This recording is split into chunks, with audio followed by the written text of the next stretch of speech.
లేదు. బ్రదర్ గారు ఇంకొక వర్తమానం ఎలా చెప్పాడు తెలుసా? ఒక అబ్బాయి ఒక అమ్మాయికి పెళ్లి చేసుకోవాలనుకున్నప్పుడు, బ్రదర్ నాకు కావలసిన నచ్చినవన్నీ ఆ అమ్మాయిలో ఉన్నాయండి అని చెప్పడం కాదయ్యా అన్నాడు. మరి ఏంటైతే ఆమెతో ఒక్కటై పెళ్లి చేసుకోవాలన్నాడు ఆయన. నీది ఆమె అవ్వాలంటే పెళ్లి చేసుకోవాలి.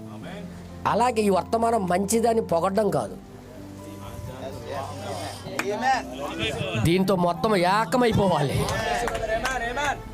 ప్రవక్త చెప్పినవి ఇవన్నీ పూర్తిగా ఒకటవుతేనే కానీ ఈ వర్తమానానికి నీకు ఎటువంటి సంబంధం లేదు.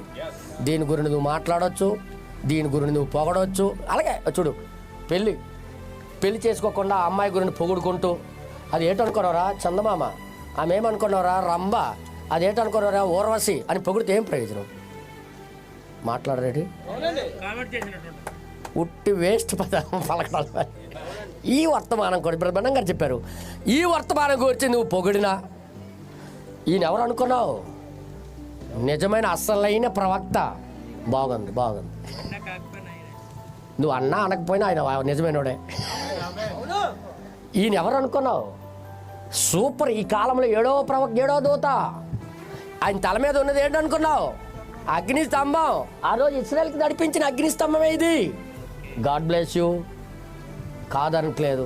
కానీ ఈరోజు ఈ అగ్ని స్తంభము ఏమని చెప్తుందో అది చేస్తున్నావా?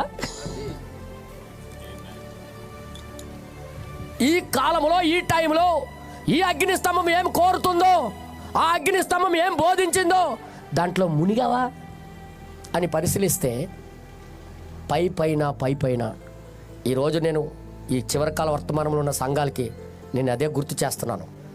సహోదరులారా, మోసపోకండి. ఎవరి గురించి మాట్లాడే టైం కాదు ఇది. మనం ఎవరు ఎటువైపు చూసే టైం కాదు ఇది. ఆ ఎలుగుబంటి కోనలాగా నిమగ్నం అయిపోయే టైం ఇది. స్నేహితులారా, మనకు అలాంటి ఉద్యమమే కావాలి. హల్లెలూయా. ఎలుగుబంటి కోన పిలిచినా పలికిందా?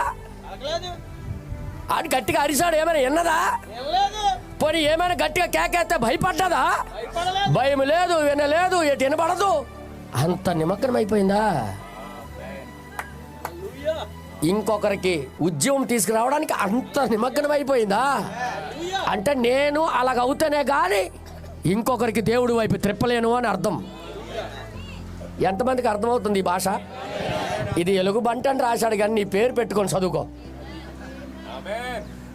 అలాగా నేను ఉండాలి అని దేవుడు కోరుతున్నాడని. హల్లెలూయా.